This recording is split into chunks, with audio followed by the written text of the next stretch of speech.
있습니다. 대한민국 법정 공휴일 가운데 개천절이라는 절기가 있습니다. 한문으로 되어 있지요. 10개와 하늘천입니다. 쉽게 말씀드리면 그냥 하늘이 열린 날이 개천절입니다. 이날은 우리나라 최초로 민족국가가 세워진 것을 기념하는 국가 기념일입니다. 물론 이것은 당군 신화를 바탕으로 하고 있습니다. 삼국유사에 의하면 개천이란 원래 환웅이 처음으로 하늘을 열고 백두산 신단서 안에 내려와서 홍익인간 여기까지는 많이 들었었고, 그 다음에 이화 세계의 뜻을 펼치려고 그 아들 당군을 통해서 나라를 세운 그런 사건을 가리킵니다. 홍익이란 말의 의미는 넓게 사람을 유익하게 한다, 그런 뜻이고요. 사람을 유익하게 하는 것, 그리고 사람을 기쁘게 하는 것, 이것이 어찌 보면 홍익인간이고 대한민국의 교육 이념이기도 합니다.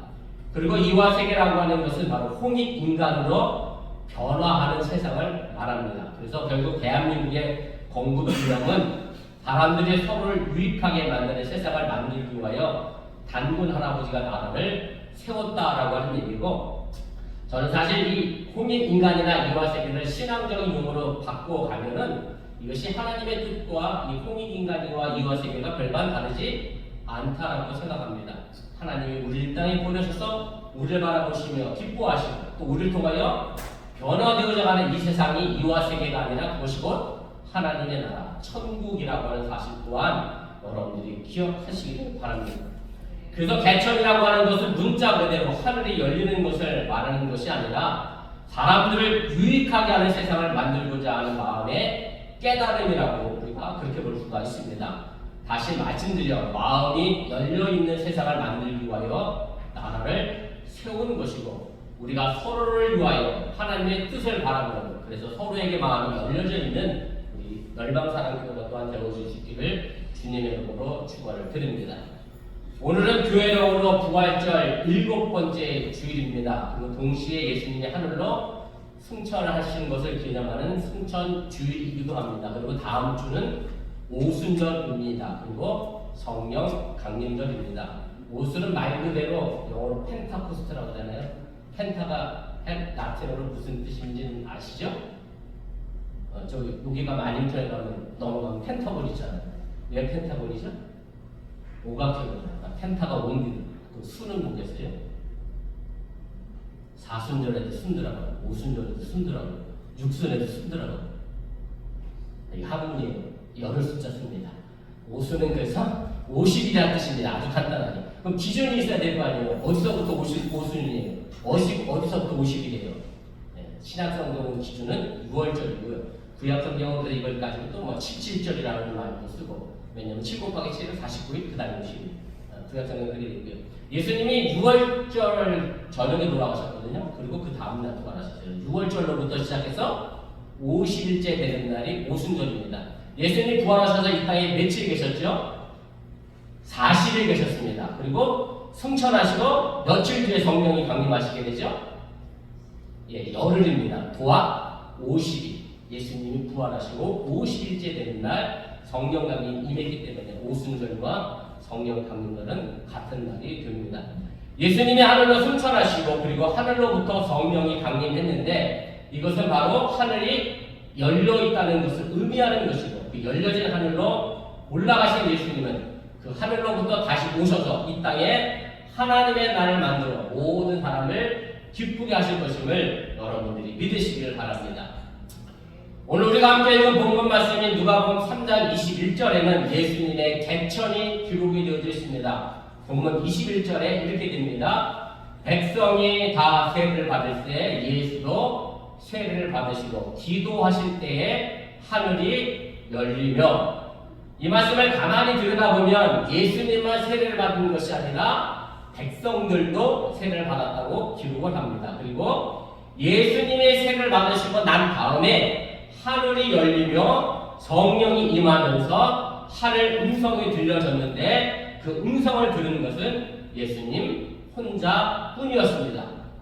그래서 우리가 기억해야 할 것은 세례를 받는다고 모두가 다 마음의 하늘이 열리는 것은 아니었다는 말씀이고, 세례를 받는다고 모두가 다 하늘의 음성을 듣는 것도 아니었다는 말씀입니다. 분명한 것은 백성들도 세례를 받았는데 왜 하늘은 예수님만을 향하여 열렸고 오직 예수님에게만 성령이 임하며 하늘에서 너는 내 사랑하는 아들이라 내가 너를 기뻐하노라 라고 하는 음성을 들었느냐 하는 것이 있습니다. 예수님의 세례를 받은 사건은 공간복음 모두에 기록이 됩니다. 마태, 마가, 누가복음 모두에 기록이 되어 있습니다. 그런데 이 세 복음서는 약간의 차이를 보이고 있습니다. 화면에 있는데 서로 비교해 보시고 무엇이 다르게 기록되어 있는지 한번 찾아보시면 좋겠습니다. 제가 영어까지 같이 써느라 화면 글씨가 좀 작아졌는데 다 보이시는지 모르겠어요. 빠르게 쭉 읽으시면 눈치가 좀 빠르신 분은 뭐가 차이 나는지 금방 아십니다. 왜 아실까요? 네, 제가 누가복음과에만 밑줄을 걸었습니다.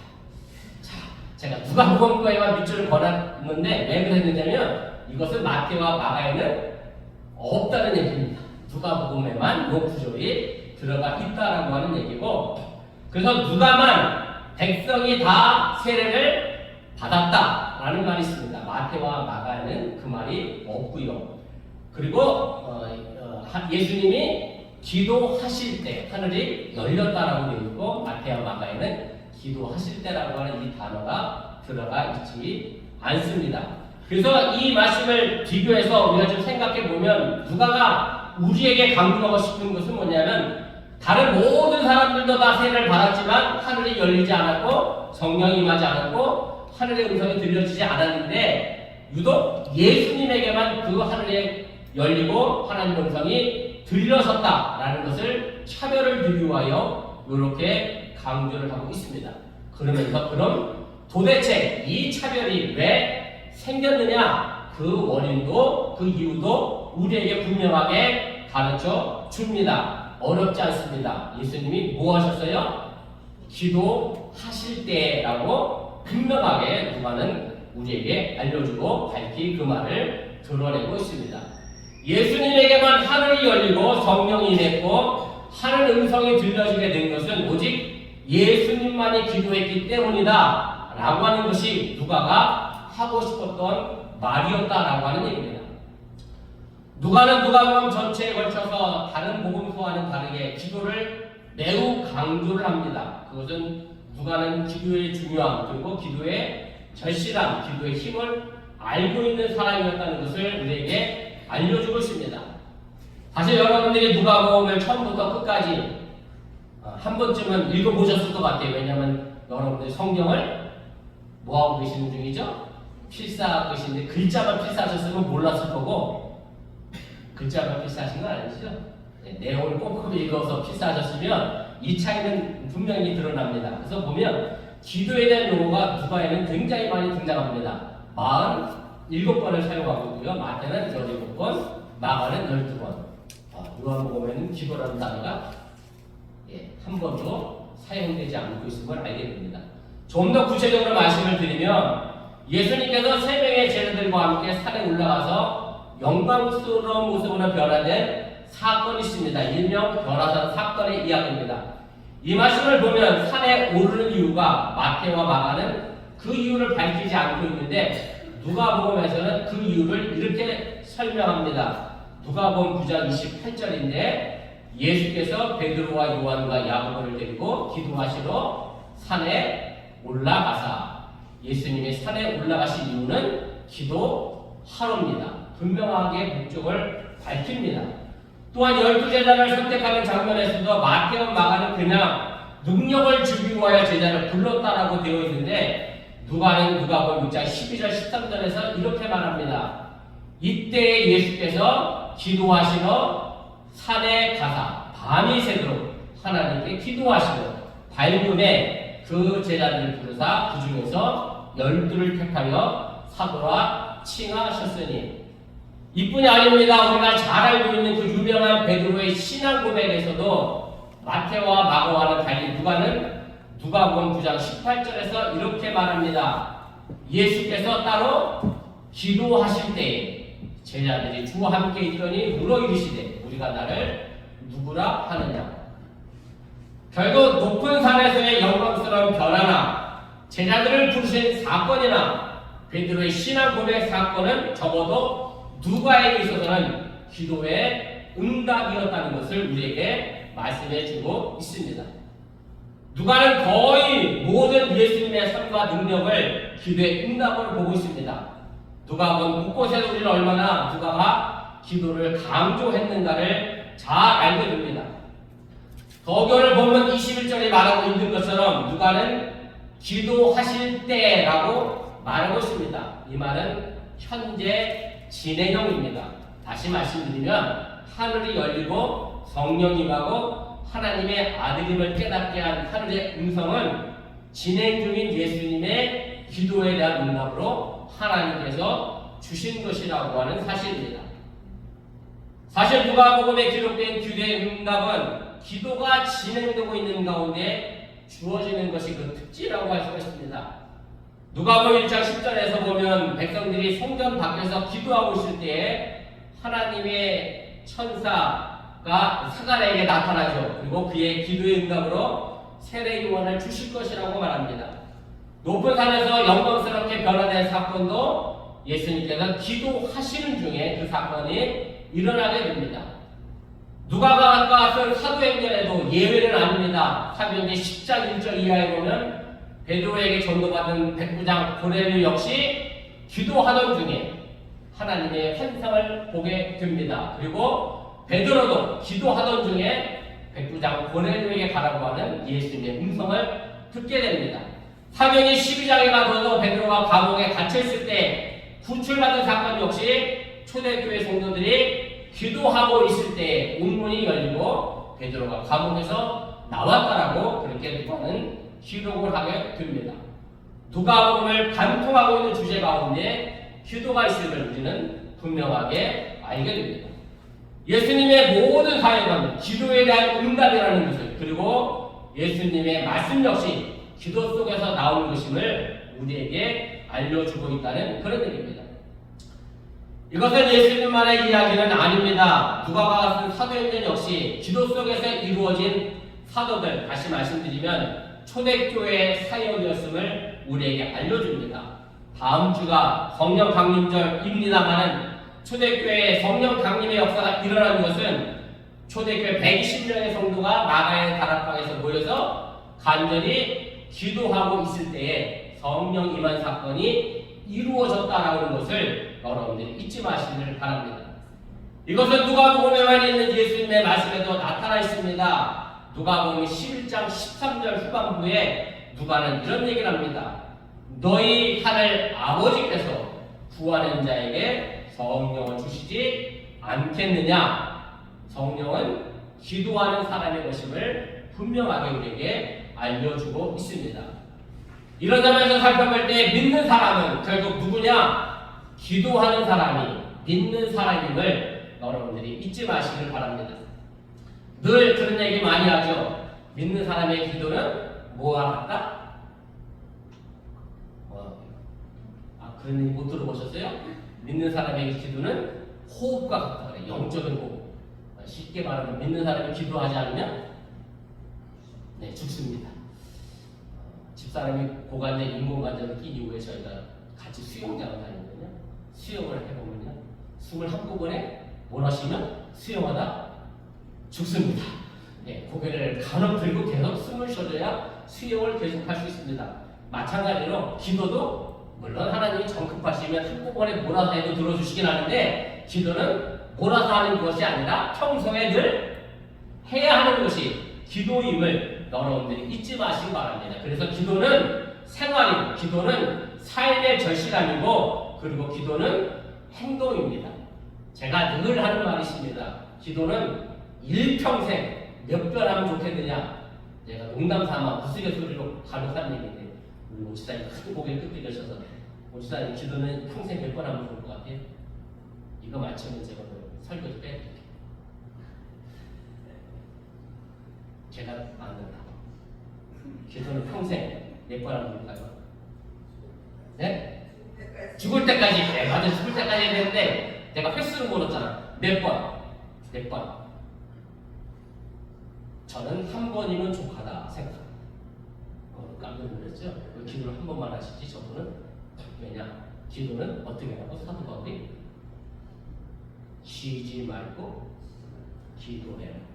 기도는 쉬면 안 되기에 기도는 평생 몇 번이에요?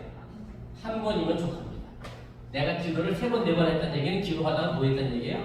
쉬었다는 얘기예요. 그러니까 여러분 기도는 한 번만 하면 됩니다. 쉬지 마시고 기도하시기를 바랍니다. 그래서 기도는 결국 생활용에 합니다. 교회 와서 하는 것만 기도가 아니라 설거지하면서도 운전하면서도 어느 곳에 있든 간에 기도가 내 일상의 삶이 되어줘야 합니다. 우리 기독교인들이 너무 쉽게 말하는 게 있습니다. 저도 오늘 오명희 권사님하고 통화하면서 기도하겠습니다 하고 제가 병문안을 가지고 있는데 어려움이 만나면 기도 부탁하죠. 그리고 기도해달라고 하고 그럼 기도하겠다고 그래요. 그리고서 기도하셨어요? 하셨으면 감사합니다. 그런데 말만 그렇게 하면 우리 한국 사람들 그러잖아요. 우리 김 목사님 7월달에 한국 가신다는데 한국 가면 그러니까 밤에 한국 가실 제가 거하게 밥 한 번 사드릴게요. 그러면 진짜 밥 사는 줄 아세요? 안 산다니까요. 진짜 연락하면 부담스러워해. 안 사요. 한국 사람들 하는 것처럼 밥 한 번 살게요. 인사치레잖아요.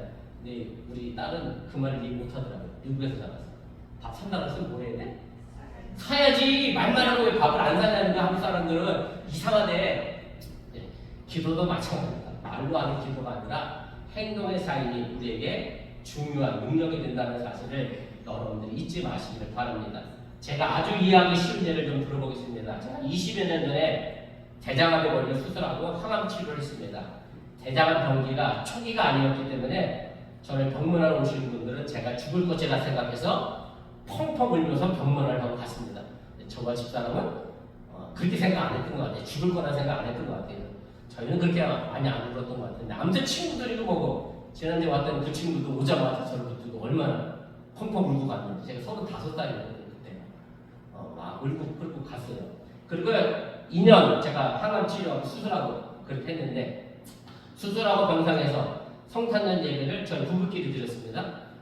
그 병원에 있는 예배실까지도 걸어갈 힘이 안 돼서 병상에서 성탄절 예배를 저희 부부끼리 드렸고 퇴원에서도 내일 건강을 위해 기도했습니다. 그랬더니 제가 저절로 건강해졌습니다. 아멘이죠? 얼마나 좋아 이름은. 아니요. 전 기도하고 그 다음에 저는 열심히 먹었습니다. 열심히 운동도 했습니다. 열심히 내가 이 병을 싸워 이기기 위하여 공부도 했습니다. 열심히 의사의 말도 잘 들었고 하기 싫은 항암 치료도 열심히 했고 먹기 싫은 항암제도 열심히 먹었습니다. 저는 항암제를 2가지를 섞어서 맞았어요. 5FU라고 일반적인 전통 항암제입니다. 유암과 대장암에 쓰는 전통적인 항암제. 이건 도움이 됐어요. 20년 전에는. 근데 의사가 젊은 사람이라 자기가 신약을 한번 써보고 싶대. 캔톤이라는 신약하고 섞어 맞으면 좋을 것 같아. 살자는데 뭐 제가 보험 생각이 났겠어요. 근데 보험이 안 된대. 얼마에 한 번만 100만 원이에요. 그때 당시에. 그래서 제가 안 맞는다고 했어요. 100만 원 갖고 와서. 근데 저희 아버지가 어떻게 했겠어요? 내가 장난이야. 맞아. 100만 원이 그 제가 100만 원짜리 맞는데 2박 3일 입원하고 2주 쉬고 그 다음에 2박 3일 장로님도 2번 항암제 한 번씩 그렇게 하시죠? 항암제도 계속 못 맞아요. 쉬어야 돼요. 그 다음 한 사이클 지나면 또 한 달씩 이런 식이거든요. 그래서 제가 그렇게 했는데요. 그래서 아무튼 그렇게 제가 2박 3일 하고 나면 정말 아무것도 하기 없으면 기분이 쫙 빠집니다. 구토하기 때문에 제대로 먹지 못합니다. 그래도 저는 먹었습니다. 병실에 제가 토스트기도 들고 갔고요. 어떻게 하든 뭐라도 먹어요. 별의별 방법을 다 써. 병실에 토스트기들이 들고 다니면 어딨어. 밥 냄새 나서 반찬 냄새 나서 못 먹어서 그거 들고 다녔고요. 그리고 2박 3일 입원하고 집에 와보면 못 일어나 침대에서. 그럼에도 불구하고 그 다음날 일어나서 논두로 산으로 걸으러 나갔습니다. 힘이 없어 말 그대로 거북이처럼 걸었지만 그래도 걷는 것을 쉬지 않았습니다. 그러면서 제가 이 과정을 거치면서 회개한 게 하나 있습니다. 제가 30살에 대형교회 부목사로 가서요. 수도 없이 많은 암 환자를 신방했습니다. 서울에 있는 병원이나 병원은 지도 없이 그때 당시 내비게이션도 없었어요. GPS도 없이 눈 감고도 병원을 찾아갈 정도로 수많은 암 환자를 제가 신방했는데 그때 제가 꼭 한 말 있어요. 잘 드시고 열심히 운동하세요. 이 말이 제 가슴에 사무쳐서 제가 굉장히 많이 울면서 하나님께 회개했습니다. 해보니까 안 먹고 싶은 게 아니라 먹을 수가 없는 거예요. 항암 치료하니까 먹을 수가 없어요. 그 사람이 운동하기 싫어서 안 하는 게 아니라 해보니까 걸을 수가 없는 거예요. 안 하는 거예요. 그 사람이 안 하는 게 아니라 말 그대로 못하는 거예요. 내가 너무 쉽게 목사로서 그 사람들의 형편같이 알지도 못하면서 빈말만 하고 신방 오고에 대하여 하나님께 제가 굉장히 회개하고 울었던 그런 기억이 있습니다. 기도는요 하고 그 다음 뭘 해요? 행동으로 옮겨질 때 그 기도는 우리에게 힘이 됩니다. 제가 기도만 했으면 저는 아마 죽었을지도 몰라요. 그러나 기도하고 하나님의 능력을 입어 제가 일을 했기에 제가 죽지 않고 지금 여러분들 앞에 서서 설교하고 있음을 여러분들이 믿으시기를 바랍니다. 사실 전도도 마찬가지입니다. 우리 열방사랑교회 부흥을 위하여 다 같이 기도하자라고 합니다. 근데 기도만 하면 저절로 부흥되지 않습니다. 기도하면 저절로 새신자가 이 골목골목을 누벼서 저에게를 찾아오지 않습니다. 기도하고 뭘 해야죠? 행동으로 옮겨야 합니다. 하다못해 주부 한 장이라도 건네줘야 그분들이 우리 교회를 기억합니다. 기도했다면 그 다음 행동으로 옮겨질 때 그것이 내 신앙생활의 힘이요 능력이요 기적이며 하늘이 열리고 하늘의 음성이 들려진다고 하는 사실을 여러분들이 믿으시길 바랍니다. 특별히 현대사회 이민자로 살아가는 우리는 너무나도 바빠서 기도할 시간이 없다고 말합니다. 그러나 미국의 유명한 윌러크리 교회 목사인 빌 하이볼즈가 이런 책을 썼습니다. 기도할 수 없을 만큼 바쁘지는 않다. 왜냐면 제가 기도는 늘 뭐라 그랬어요? 생활이라고 했잖아요. 생활이 바빠서 못하세요? 어떤 환경이 있든지 간에 우리는 기도할 수 있습니다. 다만 기도하지 못한 것에 대한 마음이 부끄러워서 그 게으름을 감추기 위해서 제가 너무 바빠서 기도하지 못했습니다라고 변명할 뿐이지 우리는 기도할 시간이 얼마든지 있다고 하는 사실을 여러분들이 잊지 마시기 바랍니다. 내가 생각하는 하루의 첫 생각은 무엇인지 여러분 스스로 점검해 보시길 바랍니다. 하루아침에 일어나서 하나님께 여러분의 마음과 생각을 들으시기를 바랍니다. 아침에 일어나 입에서 처음 나오는 말을 하나님께 들으시기를 바랍니다. 그리고 하루를 마무리하고 다시 침대로 들어갈 때도 하나님과 함께 잠자리에 들며 기도로 하루를 마무리하시기를 바랍니다. 특별히 식사 기도할 때 꼭 식사 기도 하시기를 바랍니다. 식사 기도 하시면 대부분 다 이렇게 해요. 아멘. 그죠? 안 그래요? 저는 가끔 그럴 때 있어. 식사 기도 하다가 아멘. 습관적으로 눈만 떴다 갔는데 이 음식이 여기에 오기까지 애쓰고 수가 손길이 와요. 내가 먹을 수 있는 건강과 식욕을 주신 하나님께 늘 감사하는 마음으로 여러분들이 식사를 대할 수 있기를 바랍니다. 먹는 게 쉬운 일이 아닙니다. 하나님이 주신 식욕과 건강이 있어야 식사도 할 수 있다고 하는 사실을 여러분들이 잊지 마시기 바랍니다. 우리 오고사님 전화드렸더니 스트레스 때문에 20주 동안 못 드셨대. 예, 밥 먹는 게 쉬운 일은 아닙니다. 밥 드실 때마다 꼭 감사 기도 할 수 있기를 바랍니다. 예수님은 오늘 기도 중에 하늘이 자신을 향하고 있음을 알았습니다. 하늘이 자신을 향했다는 것은 하나님을 만났다는 겁니다. 예수님께서 기도 중에 정령을 받으시면서 하늘 음성을 듣습니다. 본문 22절이죠. 성령이 비둘기 같은 형체로 그의 위에 강림하시더니 하늘로부터 소리가 나기를 너는 내 사랑하는 아들이라 내가 너를 기뻐하노라 하시니라. 기도 중에 들려온 하늘의 음성이 있습니다. 이 하늘에서 들려진 음성이 모든 백성에게 들려진 것인지에 대한 내용은 전혀 없습니다. 아마도 이 음성 또한 예수님에게만 들려진 음성이라고 생각이 됩니다. 그렇다고 하면 여기서 이 하늘은 내 마음의 하늘입니다. 내 마음이 하늘로 열려 있을 때에 하늘의 음성이 들려집니다. 저희 아버지가 생전에 목회하시면서 자주 예화했던 게 있어요. 요즘은 장독대 보기 어렵습니다만 저희 아버지는, 저희 어머니는 장독대가 있어요. 저희 아버지 농사짓다 목회 나가신 분이라 농사꾼이에요. 지금 장독대가 있는데 여름에 되면 장독 뚜껑을 이렇게 열어놓습니다. 그죠? 왜 열어놓죠? 햇빛 받아서 소독대라고 그러거든요. 그런데 비가 꼬물꼬물하고 올라오면 장독 뚜껑을 닫지. 그러면 비가 아무리 와도 안 들어갑니다. 네, 내 마음이 닫혀 있으면 하늘의 음성이 아무리 쏟아져도 절대 내 마음에 들어오지 않습니다. 제가 오늘 찬양대 들어오기 전에 그렇게 기도했던 이유가 거기 있어요. 이 찬양대의 기도를 통해서 내 마음이 열리고 어디도 열려야 돼요? 하늘이 열려져야 하나님의 음성이 들려지는 거지. 내 마음은 꼭 닫아놓고 하나님 음성 왜 내게 안 들려주십니까? 라고 따지면 안 된다라고 하는 얘기고요.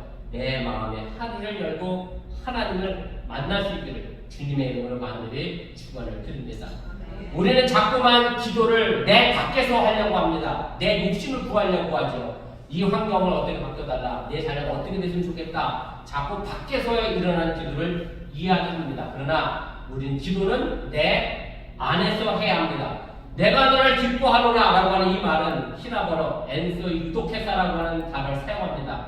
이 말을 직역하면 내가 내 안에서 기뻐한다라고 하는 말입니다. 한국에서 한참 유행했던 기도가 있었습니다. 관상기도라고 하는 기도가 있었는데 이게 무슨 기도냐면 내 안을 들여다보자고 하는 기도입니다. 내 안에 하나님을 만나야지 내 밖에 하나님을 찾으려고 하면 욕심과 질투와 탐욕과 경쟁의 기도가 되기 쉽다는 사실을 여러분들이 잊지 마시길 바랍니다. 내 안에 하나님을 만나셔서 내 안을 기쁨으로 바꿔가시고 내 안을 행복하게 만드시기를 바랍니다. 저희 목요 선배이시면서 시를 쓰시는 고진환 목사님이 계십니다. 이런 시가 있습니다. 이 시를 읽고 제가 오늘 말씀을 마치겠습니다. 하나님은 우리 가까이 계시건만 우리는 그분에게서 멀리 떨어져 있다. 하나님은 안에 계시건만 우리는 밖에 있다. 하나님은 집에 계시건만 우리는 외출 중이다. 우리는 아직도 밖을 향해 기도합니다. 밖에 가지고 싶은 것, 모르고 싶은 것들 때문에 기도합니다. 그런 동안 우리 영혼은 더 황폐해 갑니다. 내 하나님은 사라지게 되고 그렇게 내 삶이 늘 힘들어지게 됩니다. 밖으로가 아니라 내 안에서 나를 기뻐하시는 하나님을 만나는 기도를 하시길 바랍니다. 그러면 우리에게 하늘의 문이 열려지게 되고 그 기도는 하나님을 만나게 됩니다. 이제 우리 안에서 나를 기뻐하시는 하나님을 향하여 기도하시고 그 기도로 하늘의 문을 열어 내 삶의 기쁨과 행복이 넘쳐날 수 있기를 주님의 이름으로 간절히 축원을 드립니다. 기도하겠습니다. 우리 말씀을 기억하며 1분여 정도 합심해서 함께 기도합니다.